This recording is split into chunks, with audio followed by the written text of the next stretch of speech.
Bonsoir, bienvenue à une nouvelle émission Le Micro du Soir. Aujourd'hui, j'accueille Arthur Grimont-Pont, ingénieur français spécialisé dans les enjeux de transition et d'adaptation de nos sociétés face aux bouleversements écologiques et climatiques. Je suis particulièrement ravi qu'il soit avec nous ce soir depuis Chambéry. C'est suite à la lecture de son ouvrage Algocratie, publié aux éditions Actes Sud en 2022, qu'il m'a semblé essentiel de l'inviter au micro du soir, essentiel, je pèse mes mots et vous allez comprendre pourquoi. Cet essai s'intéresse au rôle des médias sociaux et de leurs algorithmes de recommandation dans la propagation de l'information et la formation des opinions publiques. Arthur Grimont-Pont, bonsoir. Bonsoir. Merci d'être avec nous au micro du soir. Alors, j'aimerais dans un premier temps que vous nous fassiez un petit résumé de la thèse principale de votre ouvrage publié en 2022, Algocratie, et et si vous pouviez nous parler un petit peu des coulisses de vos recherches qui ont mené à cet ouvrage. Oui, bien sûr. L'idée d'écrire ce livre est venue d'un constat. Le constat est le suivant. En 1920, il y a un romancier britannique de science-fiction, Herbert George Wells, qui a écrit l'histoire de l'humanité ressemble de plus en plus à une course entre l'éducation et la catastrophe. C'est une phrase qui semble étonnante d'actualité. Et depuis qu'elle a été écrite en 1920, un siècle s'est écoulé. On a accumulé une somme prodigieuse de connaissances scientifiques. L'information ne s'est jamais propagée aussi vite. Le niveau d'éducation, le niveau d'alphabétisation moyen n'a jamais été aussi élevé sur Terre. Donc toutes ces conditions réunies auraient dû théoriquement nous permettre d'atteindre un sommet dans notre capacité à coopérer, à nous éduquer, à nous informer. Et paradoxalement, on a l'impression que l'humanité continue d'aller dans la mauvaise direction, dans une direction en tout cas mauvaise pour sa propre survie et celle des générations futures. On assiste à une montée importante des autoritarismes face aux démocraties. On assiste à un déclin de l'espérance de vie dans plusieurs pays développés. Et l'humanité poursuit, disons, sa course aveugle vers la falaise écologique, celle où la plupart des paramètres indispensables à la survie de l'humanité risquent d'être compromis dans les décennies qui viennent. Donc c'est ça qui a motivé l'écriture de ce livre. J'essaye d'expliquer ce paradoxe. D'un côté, on progresse terriblement dans notre capacité à nous éduquer, nous informer, et de l'autre, malgré tout, on fait de très mauvaises décisions collectives à l'échelle de sociétés humaines. Alors, pourquoi je me suis intéressé à la question de l'information? Comme vous l'avez dit en me présentant en introduction, j'ai plusieurs activités dont le dénominateur commun est d'essayer de comprendre et d'expliquer les causes de l'inaction collective face au changement climatique, aux crises écologiques. J'ai notamment cofondé une association d'intérêt général qui vise à assurer la sécurité alimentaire de nos sociétés dans un monde à plus 3 ou plus 4 degrés, avec moins d'énergie fossile, moins de biodiversité et tout ça. Et en tant qu'association d'intérêt général, notre but est d'influencer l'opinion publique dans un sens qu'on juge favorable à l'intérêt général, c'est-à-dire dans un sens où des décisions collectives intelligentes seront prises pour assurer notre sécurité alimentaire. Et pour influencer l'opinion publique, on s'en remet naturellement aux canaux d'influence de l'opinion classique. Donc, ceux-ci sont de deux types, les médias qu'on appelle traditionnels ou conventionnels, la radio, comme aujourd'hui, la presse et la télévision. Et puis, de plus en plus, les médias sociaux, qui sont devenus la première porte d'accès à l'actualité, le premier mode disons, de construction de nos représentations du monde. Donc ces médias sociaux, on les connaît tous, hein, YouTube, Facebook, Instagram, Snapchat, TikTok plus récemment. Et ces médias sociaux, ils ont des apparences et des fonctionnalités distinctes, mais ils reposent essentiellement sur le même modèle économique qui consiste à capter l'attention de plusieurs centaines de millions, voire plusieurs milliards d'êtres humains, et à convertir cette attention en revenus publicitaires. Donc ça veut dire qu'aujourd'hui, les entreprises les plus influentes de la planète, celles qui ont les capitalisations boursières les plus élevées au monde, sont en compétition pour extraire une ressource rare et limitée, bien qu'immatérielle, qui est notre temps d'attention. Alors, l'économie de l'attention, ce phénomène, ce n'est pas nouveau, ça préexiste largement aux réseaux sociaux. Par exemple, en France, on connaît bien la phrase du patron de TF1, de l'ex-patron de TF1, Patrick Lelay, qui disait « Notre métier, c'est de vendre à Coca-Cola du temps de cerveau disponible ». Donc, c'est pas vraiment nouveau, mais ce qui est nouveau, c'est l'extraordinaire capacité des plateformes sociales, des médias sociaux, à capter notre attention. Pour prendre ne serait-ce qu'un exemple, sur YouTube, par exemple, l'humanité regarde en cumulé 120 000 ans de vidéos chaque jour. Et sur ces 120 000 ans de vidéos regardées chaque jour par l'humanité, les 3/4 sont le fruit d'une recommandation algorithmique. C'est-à-dire que ce sont les petites vidéos qui apparaissent en bas à droite, ou bien les vidéos qui sont lancées automatiquement en autoplay après le visionnage d'une première vidéo. Et sur la plupart des médias sociaux, c'est le même phénomène qui se produit. On délègue à des algorithmes le choix des vidéos et des contenus qu'on va regarder. Ça veut dire qu'on commence à comprendre le pouvoir arbitraire de ces plateformes et de ces algorithmes dans la façon dont ils construisent et ils mettent à jour notre compréhension du monde. Et aujourd'hui, comme les réseaux sociaux sont le premier moyen de s'informer sur l'état du monde, mais aussi sur l'actualité d'une manière générale, eh ben, il y a un enjeu prioritaire à mettre ces algorithmes et ces médias sociaux au service de l'intérêt collectif. Voilà comment est venu mon intérêt pour la question. Je vous l'explique, c'est vraiment le cœur de votre livre, hein. Vous expliquez très bien comment ces algorithmes prennent de notre temps. Et à la fin, on ne va pas tout divulguer, mais vous faites part d'une proposition donc de régulation. Est-ce que vous sentez les prémices d'une régulation de la part des pouvoirs publics, ou alors il n'y a toujours pas de prise de conscience par rapport à la mécanique que vous expliquez très bien dans votre livre? Alors, il y a en effet le début d'une prise de conscience qui vient du fait, je ne l'ai pas encore expliqué, mais que cette logique de profit, ce modèle économique des médias sociaux, a de très nombreuses conséquences délétères, tant à l'échelle individuelle qu'à l'échelle de la société. À l'échelle individuelle, on assiste à une recrudescence très importante des problèmes de santé mentale, de développement du langage chez les plus jeunes enfants, un taux de dépression, de tentatives de suicide qui explose chez les adolescents.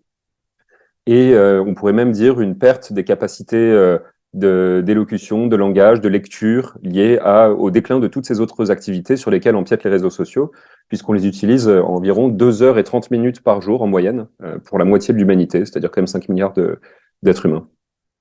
Donc ça, c'est à l'échelle individuelle, plein de conséquences sur le bonheur et la santé mentale, mais les conséquences les plus importantes des médias sociaux se situent à l'échelle collective. On assiste notamment à une explosion de la désinformation, puisque les algorithmes ne choisissent pas une information pour son caractère utile ou fiable, mais ils la sélectionnent pour sa capacité à retenir l'attention. Et bien souvent, ce qui est faux étonne, et ce qui étonne retient davantage l'attention. Donc, par exemple, une étude de chercheurs du MIT a montré dès 2018 qu'un tweet contenant une fake news se propageait en moyenne 6 fois plus vite qu'un tweet portant sur une information fiable et vérifiée. Et ce genre de phénomène, par exemple, peut mener, lorsque multiplié par les millions d'utilisateurs quotidiens des réseaux sociaux, mener à des théories conspirationnistes de très grande envergure, comme c'est le cas de la théorie QAnon. QAnon, donc, c'est une théorie qui a atteint son sommet en 2021 aux États-Unis, suivant laquelle les démocrates étaient des pédophiles assoiffés de sang et ils élevaient des bébés dans leur cave, toujours suivant les théoriciens de la théorie QAnon, pour boire leur sang et accéder à une cure de jouvence éternelle. Donc des théories qui semblent vraiment distantes de tout caractère rationnel ou qui auraient probablement semblé déjà étonnantes, voire peu crédibles au Moyen-Âge, et qui aujourd'hui sont généralisées puisqu'elles touchent jusqu'à 1/3 de l'électorat républicain aux États-Unis en 2021. De la même façon, peu après l'élection de Joe Biden à la Maison-Blanche, la majorité de l'électorat républicain est restée convaincue que Joe Biden n'avait pas réellement remporté les élections, que l'élection avait été truquée. Donc des phénomènes de très grande ampleur qui peuvent toucher des sociétés réputées démocratiques et éduquées. Donc ça, c'est la question de la désinformation, mais ensuite, il y a la question de la polarisation qui est aussi très importante, c'est-à-dire le fait que des camps politiques ne cessent de s'écarter, de se distancier sur plusieurs questions de société ou d'économie. Donc des pays qui tendent en fait à perdre le socle de connaissances et de croyances sur lequel leur nation, leur culture est fondée. In fine, ça mène à à des guerres civiles, ce genre de phénomène. Donc la désinformation, la polarisation, et puis aussi les problèmes posés par les médias sociaux ne se cantonnent pas à l'espace virtuel, ils résultent en des conséquences bien réelles et parfois dans des morts très nombreuses. Facebook est notamment accusé par Amnesty International et par plusieurs autres ONG d'avoir précipité le génocide des Rohingyas en Birmanie. Donc les Rohingyas, c'est cette population, cette minorité musulmane en Birmanie qui subissait des discriminations régulières de la part du peuple majoritaire birman. Quand Facebook a débarqué en Birmanie en 2012, il y a eu une explosion de désinformation et de calomnie à l'encontre de cette communauté qui était accusée de viol, de vol sur la population majoritaire. Et sans surprise, ça s'est soldé par une déflagration de la violence à l'encontre des Rohingyas. Il y a eu plusieurs dizaines de milliers de morts violentes et plus d'1 million de Rohingyas qui ont été forcés de migrer au Bangladesh voisin. Et Facebook est aujourd'hui accusé comme partiellement responsable de cette catastrophe sur laquelle elle aurait vraiment jeté disons, ça a fait l'effet d'un acide sur une plaie ouverte quand Facebook a débarqué en Birmanie, avec le peu de contrôle de la désinformation et la radicalisation associée au mode de fonctionnement de cette plateforme. Donc plusieurs phénomènes de très grande ampleur. Celui qui a motivé l'écriture de ce livre, c'est la distorsion entre l'écart, disons, des connaissances scientifiques sur la catastrophe écologique en cours et la catastrophe climatique, et ce qu'on en perçoit collectivement, notamment en consultant les réseaux sociaux. Je ne sais pas, peut-être certains d'entre vous, peut-être que vous-même, vous avez vu le film Don't Look Up, mais c'est un film qui résume assez bien cette situation, où on voit que toutes les mises en garde des scientifiques sont finalement noyées dans un océan de désinformation et d'insignifiance qui résulte dans le fait qu'on ne fait quasiment rien collectivement pour empêcher, disons, le crash du système planète Terre. Vous parlez effectivement dans votre livre aussi des conséquences physiques de ces médias sociaux sur la planète et la façon dont les médias sont fabriqués aujourd'hui. Et la fuite en avant de l'industrie numérique. C'est vrai que les conséquences psychologiques, mentales sont particulièrement, moi, je les ai trouvées particulièrement intéressantes. Et quand vous parlez de polarisation, c'est la raison pour laquelle j'avais envie de vous inviter au micro du soir. On la ressent en Roumanie et dans beaucoup de pays de la région.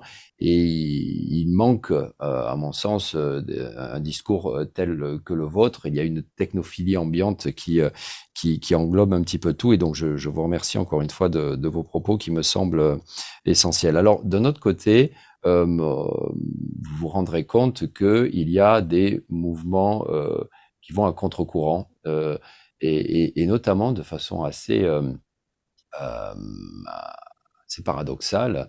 Je me rappelle d'un article du New York Times de ces jeunes adolescents qui mettaient de côté leur smartphone pour récupérer d'anciens téléphones et mettre en place des groupes de jeunes, donc qui sont nés avec des écrans, mais qui disent on en a assez, on veut reprendre le contrôle de notre temps. Est-ce que vous pensez que c'est une tendance qui est en train véritablement de croître? Est-ce que vous croyez que l'humain, le jeune humain en l'occurrence, a la capacité, malgré ces algorithmes qui lui prennent son attention, un peu de se rebeller et de reprendre le dessus? Je pense qu'on a une capacité théorique à le faire, mais de là à le faire à grande échelle, ça me semble extrêmement peu probable, voire impossible, du moins pas en s'en remettant à des solutions individuelles. Donc en France, je connais également des contre-courants, parce qu'à chaque fois qu'il y a un courant très majoritaire qui va dans une direction, se forment naturellement des petits contre-courants, parfois des contre-courants même assez importants, mais le courant majoritaire reste celui d'une addiction de plus en plus étendue, de plus en plus forte à toutes ces technologies, d'autant plus que ces technologies sont de plus en plus performantes pour capter notre attention et nous rendre addicts. Par exemple, TikTok était totalement inexistant il y a ne serait-ce que quelques années, et aujourd'hui, plus d'1,5 milliard de jeunes passent en moyenne 1 heure et 30 minutes par jour sur TikTok, puisque TikTok a un algorithme encore plus performant que les autres applications pour comprendre et exploiter les failles, les vulnérabilités de notre psychologie. En moyenne, en France, un enfant entre 2 et 5 ans passe un quart de son temps de vie éveillé devant un écran. C'est le cas dans la plupart des pays développés aussi. Les enfants des pays de l'OCDE passent en moyenne plus de 3 fois le temps qu'ils passent pendant toute leur scolarité à l'école devant un écran. Donc, 3 fois plus de temps devant un écran que à l'école. Il y a un psychologue social qui s'appelle Jonathan Haidt aux États-Unis qui montre qu'il y a une corrélation très importante entre les maladies mentales, les troubles du comportement, les tentatives de suicide et l'utilisation des smartphones à partir de notamment de 2012, là où la plupart des adolescents ont remplacé leur smartphone, leurs anciens téléphones, leur dumb phone on dit, ou leur vieux téléphone par un smartphone. Et donc il y a cette corrélation très importante. En fait, il faut comprendre que si on s'en remet à disons, à des conseils, des recommandations d'usage à l'échelle individuelle, ou ce qu'on pourrait appeler une hygiène numérique, il y a très peu de chances que ça fonctionne, puisque pour un adolescent, c'est extrêmement coûteux socialement de se passer ou de se désinscrire d'un réseau social. Si vous avez des enfants, vous voyez qu'ils sont naturellement hypnotisés par ce qui peut se passer sur une chaîne comme sur YouTube, par exemple, ou sur TikTok. Et puis l'intégralité de leur réseau social est connectée en permanence à ces applications. Donc leur demander de le faire, peut-être que dans certains milieux extrêmement protégés, extrêmement lettrés, éduqués et surveillés par leurs parents, ça aura une incidence, mais ça n'a aucune chance d'aboutir sinon à l'échelle collective. Donc il faut passer par des lois, et heureusement on est déjà en train de le faire. Il y a plusieurs États plusieurs États aux États-Unis et la France qui s'apprêtent notamment à relever l'âge légal minimum d'inscription sur un réseau social jusqu'à parfois 16 ans, comme c'est le cas en France, avec un contrôle parental. Mais je pense que l'idée, c'est même pas de délimiter une date, disons un âge à partir duquel on peut utiliser à 100% les réseaux sociaux et en dessous duquel on ne peut les utiliser qu'à 0%. En fait, il faut comprendre ces plateformes comme ce qu'elles sont devenues, c'est-à-dire des lieux d'expression et de communication pour plusieurs milliards d'êtres humains. Et en tout état de cause, ils devraient opérer suivant des principes publics. C'est-à-dire que la loi devrait s'appliquer dans le monde virtuel comme elle s'applique dans le monde réel. Or aujourd'hui, ces plateformes sociales qui se rêvent un peu en place de village de l'humanité, comme l'a dit Elon Musk en rachetant Twitter, la réalité est beaucoup plus prosaïque. Ce qui se passe, c'est que ce sont comme des régimes autoritaires avec des autocrates à leur tête qui décident tout seuls dans leur coin de comment fonctionnent leurs algorithmes de recommandation, à quels objectifs ils obéissent, de qu'est-ce que c'est que la liberté d'expression et comment on protège cette liberté d'expression.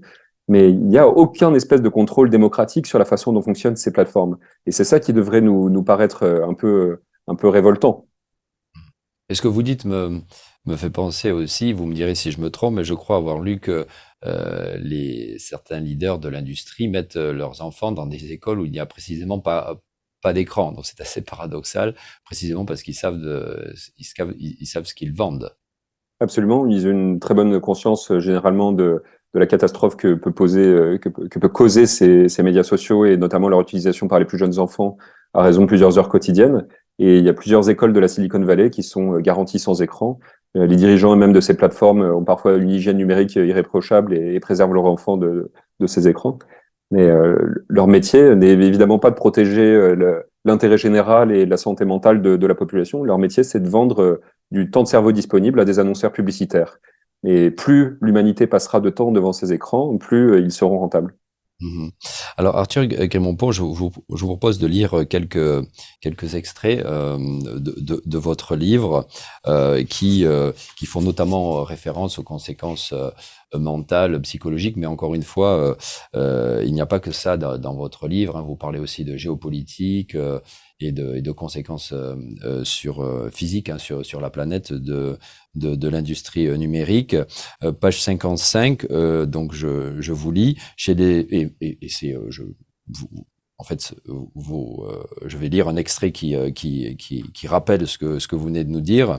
Chez les jeunes enfants, la surexposition aux écrans occasionne des modifications irréversibles des structures du cerveau qui affecteront leur manière de penser, de percevoir leur environnement et d'agir tout au long de leur vie. Un peu plus loin, vous dites qu'au-delà de nos facultés intellectuelles, notre bonheur et notre santé mentale font eux aussi les frais de l'addiction. En exacerbant notre instinct de comparaison sociale, les réseaux sociaux induisent une préoccupation maladive de l'image que nous donnons aux autres et que ceux-ci nous renvoient. L'injonction à s'afficher publiquement en train de vivre sa meilleure vie, entre guillemets, conduit à un bonheur ressenti inversement proportionnel au bonheur exhibé. Les cas très médiatisés d'Instagrammeuses entraînées vers l'anorexie, de lifestylers devenus fous ou d'influenceuses acculées au suicide pourraient être vus comme autant de faits divers si la responsabilité des plateformes sociales dans la dégradation de la santé mentale n'était pas solidement établie par la littérature scientifique. Je voudrais ajouter que votre livre est très très bien référencé. J'ai été très agréablement surpris de voir comment vous aviez fait un travail de recherche tout à fait conséquent.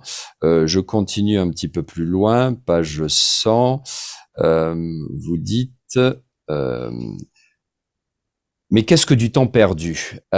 Quelle part de notre temps est-il souhaitable d'allouer au pur divertissement? Quel jugement est-on en droit de porter sur l'emploi du temps libre de chacun? Selon l'adage, le temps que l'on aime perdre n'est pas du temps perdu. Chacun d'entre nous est donc le meilleur arbitre du juste temps passé à ses activités. À cet égard, le fossé existant entre nos pulsions et nos intentions peut se mesurer comme l'écart entre le temps passé sur nos écrans et le temps que nous aimerions y passer. Je trouve que vous avez aussi des passages tout à fait pertinents, donc d'opinion personnelle suite à vos recherches. Et je vais terminer avec on est dans les dernières pages du livre, vous faites cette conclusion. Jamais l'humanité n'avait atteint un tel niveau d'interconnexion, jamais nous n'avions eu à notre disposition autant de temps libre, jamais l'information n'avait irrigué nos sociétés en de tels volumes, jamais la technologie n'avait permis une telle précision dans la sélection et la personnalisation du flux d'informations. Ces conditions réunies auraient pu nous permettre d'atteindre un sommet dans notre capacité à nous informer, à communiquer, à nous éduquer, à coopérer et à résoudre toutes sortes de défis collectifs. Nous avons délégué à des plateformes privées la charge d'organiser la vie sociale, politique et culturelle de 4 milliards d'êtres humains. La plus grande place publique de l'humanité se trouve privatisée. Alors, ce sont des mots forts, mais je voudrais insister sur un point. Moi, après la lecture de votre ouvrage, je n'ai pas du tout senti, c'est pas du tout c'est un ouvrage très équilibré. Hein, c'est pas du tout l'ouvrage d'un technophobe ou on n'a pas du tout cette sensation-là. Vous voulez vous proposer des solutions. Vous n'êtes pas contre nécessairement les algorithmes en eux-mêmes à partir du moment où ils sont évidemment pensés et créés à bon escient. Donc ça, je voudrais insister là-dessus. Ce que vous dites, ce sont des faits. Et je trouve que vous les interprétez avec beaucoup de raison et d'équilibre. Hein. Donc ça, je voudrais insister là-dessus. Hein. Vous n'êtes pas du tout quelqu'un qui critiquait simplement pour critiquer l'industrie numérique dans son ensemble. Mais en tout cas, c'est vrai que votre avertissement, qui rappelle, et vous le citez dans votre livre, celui de Gérald Bronner, dans l'ouvrage Apocalypse cognitive, et également le livre L'enfer numérique de Guillaume Pitron. Oui, voilà, Guillaume Pitron, merci. Donc vous êtes vraiment dans la lignée de ces experts en France qui dont le discours me paraît essentiel. Pour terminer cet entretien, j'aimerais évidemment que vous nous parliez un petit peu de votre opinion sur les dernières tendances concernant l'intelligence artificielle. Les algorithmes, ce sont des intelligences artificielles. Il y a eu cette pause décrétée pendant 6 mois par plusieurs centaines de leaders de l'industrie numérique.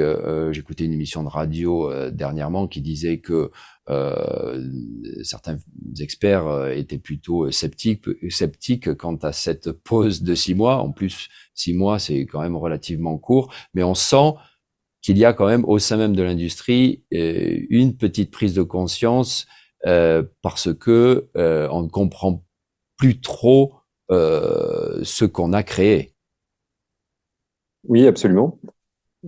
Concernant cette pause de 6 mois qui a été d'ailleurs demandée plutôt que décrétée par par plusieurs milliers aujourd'hui d'experts de l'intelligence artificielle. J'ai signé également d'ailleurs cette demande. Ça ne veut pas dire que je trouve qu'elle est suffisante, mais ça veut dire que je trouve qu'elle est essentielle, au moins indispensable. En fait, on a souvent une très mauvaise perception, à cause notamment de l'image qu'on renvoie les médias et les médias sociaux, du risque que fait peser l'IA sur nos sociétés. Mais si on s'intéresse à ce que pensent les spécialistes en intelligence artificielle de la question, eh bien, en 2022, il y a plus de 700 spécialistes de très haut niveau, donc qui ont publié dans des revues à comité de relecture très exigeantes et dans des conférences exigeantes sur l'intelligence artificielle. Donc, plus de 700 spécialistes qui ont été interrogés dans le cadre d'une enquête sur les risques associés à l'intelligence artificielle. Et la moitié des chercheurs interrogés estiment qu'il existe au moins 10% de risques qu'un développement incontrôlé de l'intelligence artificielle conduise à une menace existentielle pour l'humanité. Et aujourd'hui, en fait, le problème, c'est que la majorité des entreprises qui développent des intelligences artificielles, elles sont en train de se livrer une compétition aveugle pour augmenter la puissance de leur modèle. Et la compétition pour dominer ce marché ne devrait évidemment pas être la principale force qui guide le développement d'une des technologies les plus dangereuses jamais inventées par l'humanité. Donc c'est une technologie qui contient en elle-même des promesses incroyables. Si certains d'entre vous utilisaient déjà ChatGPT, notamment la dernière version GPT-4 qui est accessible en payant, c'est tout bonnement stupéfiant ce que ça permet de faire. Le problème est que ces technologies pourraient très largement dépasser notre capacité à les appréhender, à les comprendre, et donc avoir des objectifs en fait largement différents des nôtres. J'aime bien la comparaison que fait l'historien Yuval Noah Harari, ainsi que d'ailleurs Tristan Harris, le cofondateur du Center for Humane Technology. Il dit « L'intelligence artificielle est au monde symbolique et virtuel. » Qui a écrit Sapiens, hein, c'est ça? Oui, tout à fait. Yuval Noah Harari, c'est l'auteur de Sapiens, et Tristan Harris, donc le cofondateur d'un centre d'études des technologies. Donc, je vous recommande vraiment de consulter les contenus. Ils font d'excellents podcasts sous le nom de Your Undivided Attention. C'est vraiment très, très, très intéressant. C'est pour les anglophones, en revanche. Et donc, ces deux personnes nous mettent en garde dans une tribune au New York Times. Ils disent que l'intelligence artificielle donc est au monde virtuel et symbolique, ce que la bombe atomique est au monde réel. Et pour le comprendre, il faut comprendre il faut bien voir que c'est fort quand même. C'est assez fort, mais ils apportent plusieurs arguments très convaincants. Et c'est d'ailleurs très loin d'être les seuls. On vient de dire que 10%, que plus de la moitié des spécialistes en IA estimaient qu'il y avait une chance sur 10 que l'humanité périsse du développement incontrôlé de l'intelligence artificielle. Donc, imaginez qu'on vous dise, embarquez dans cet avion, il y a une chance sur 10 qui s'écrase. Le physicien Stephen Hawking aussi, avant de décéder, on lui avait posé la question sur quel était pour lui le risque le plus élevé pour l'humanité. Ben, c'était que la machine prenne le dessus. Absolument. C'est aussi le cas de l'ancien secrétaire général de l'ONU. Plusieurs personnalités extrêmement érudites et influentes pensent que l'intelligence artificielle a un potentiel de destruction très élevé. Et de fait, si on regarde quelle est la première rencontre à grande échelle entre l'humanité et une intelligence artificielle, eh bien c'est celle que je décris dans mon livre, c'est celle des médias sociaux, qui fonctionnent en grande partie, comme je l'expliquais, avec des algorithmes de recommandation, qui sont en fait des intelligences artificielles construites pour exploiter nos vulnérabilités mentales. Et clairement, c'est un échec pour l'humanité. C'est un échec en termes de santé mentale, c'est un échec politique, c'est un échec à tout point de vue. Donc, la question est de savoir, est-ce une bonne idée de vouloir... en fait, la pause demandée, d'ailleurs, pour préciser, ne demande pas du tout un arrêt de la recherche, elle demande un arrêt du développement incontrôlé des capacités de calcul des intelligences artificielles avant de comprendre quelles sont les implications éthiques, philosophiques, politiques, techniques de ces technologies. Donc, on doit absolument continuer la recherche, mais pas dans le sens d'une augmentation des capacités aveugles de calcul, dans le sens d'une bien meilleure compréhension de ces intelligences artificielles et dans le sens d'une gouvernance beaucoup plus démocratique de ces systèmes. C'est impensable que des acteurs privés se livrent une course, une compétition aveugle pour développer ces technologies dans le seul intérêt économique de court terme. Arthur Grimont-Pont, je vous remercie infiniment d'avoir été avec nous ce soir. Alors, je rappelle votre livre, Algocratie, que Les résidents roumains peuvent et bucarestois notamment, peuvent se procurer à travers la librairie Kiralina à Bucarest, qui est la seule librairie française en Roumanie, d'après ce que je sais. Et donc, vous pouvez totalement commander ce livre à travers la librairie Kiralina. Je vous le recommande fortement. Comme je le disais en introduction, cela me semble un livre essentiel et d'autant plus en Roumanie et en Europe de l'Est où votre discours, Arthur Guimond-Pont, n'est, à mon sens, pas suffisamment entendu et écouté. Merci encore une fois. Chères auditrices, chers auditeurs, je vous dis à la semaine prochaine, même endroit, même heure. Cet entretien, vous pouvez le retrouver sur la page Facebook de RFI et également à partir de la semaine prochaine sur rfi.ro. Merci beaucoup, Weekend Placout, au revoir.